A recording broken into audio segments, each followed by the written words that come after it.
It says the configured file output path is invalid.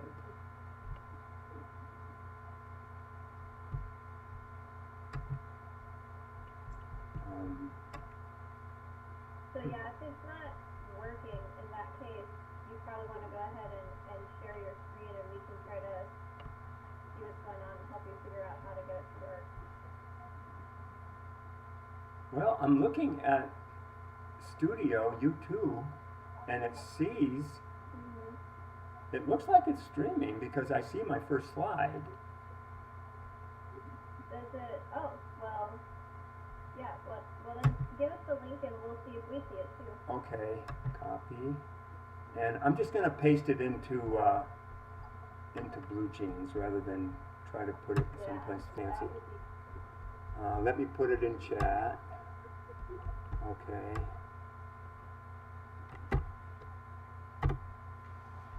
All right, so here's my, you should see it in chat.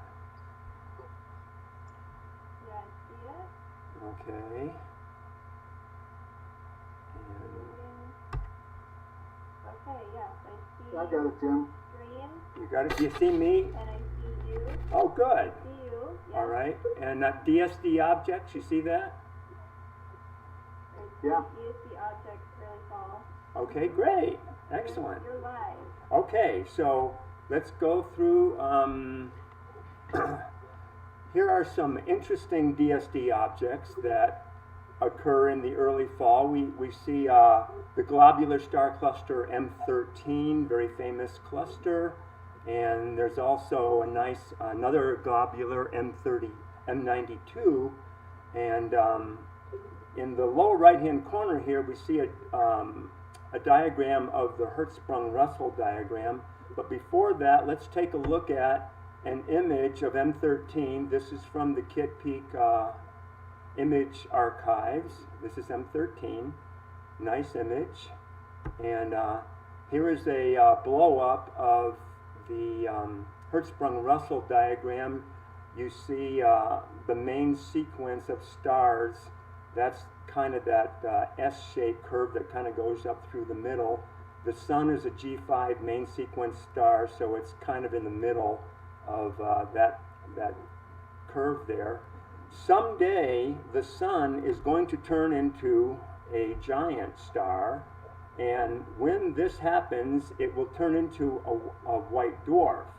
And what we might expect to see is something like this when that happens.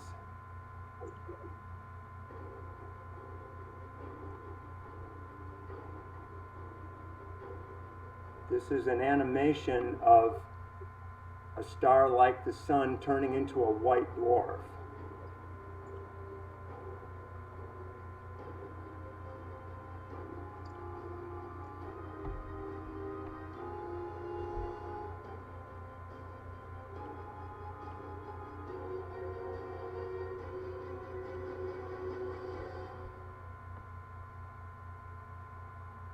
I guess that's the white dwarf there in the middle.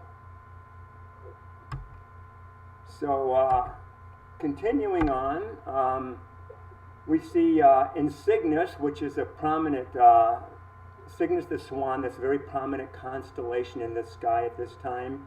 It has some very interesting objects, including Cygnus X1, an incredible X-ray source.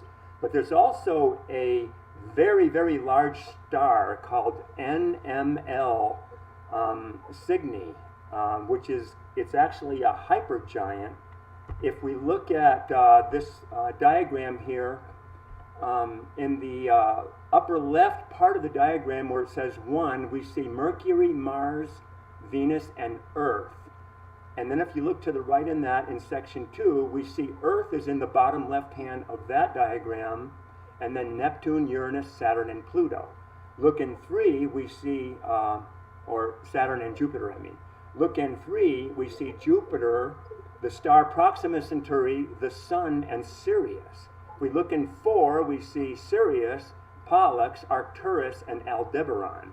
If we look in 5, we see Aldebaran, Rigel, Antares, and Betelgeuse. And if we look in 6, we see Betelgeuse, VY Canis Majoris and NML Cygni, the star that I just mentioned in the constellation Cygnus, and YU Scuti. These are the largest stars that we know of to date.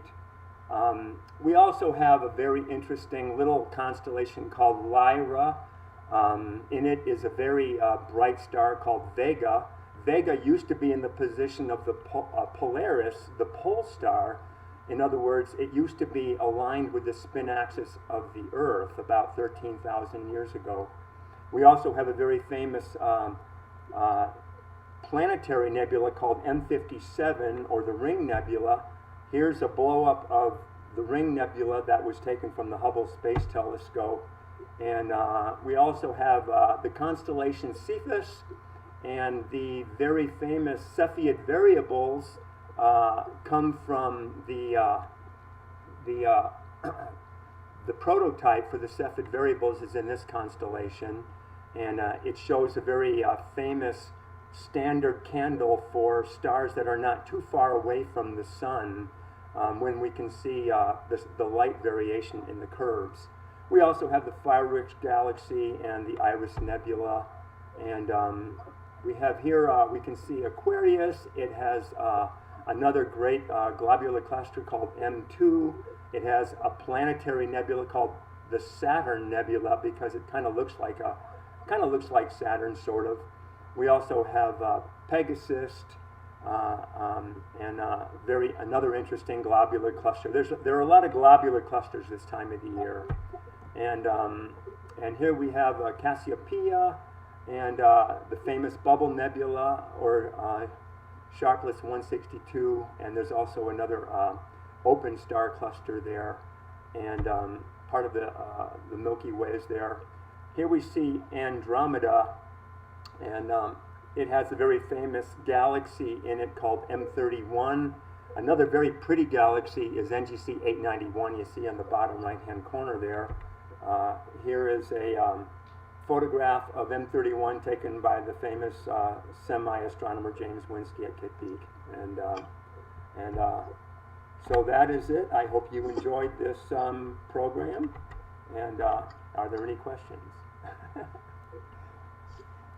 Did you get all that?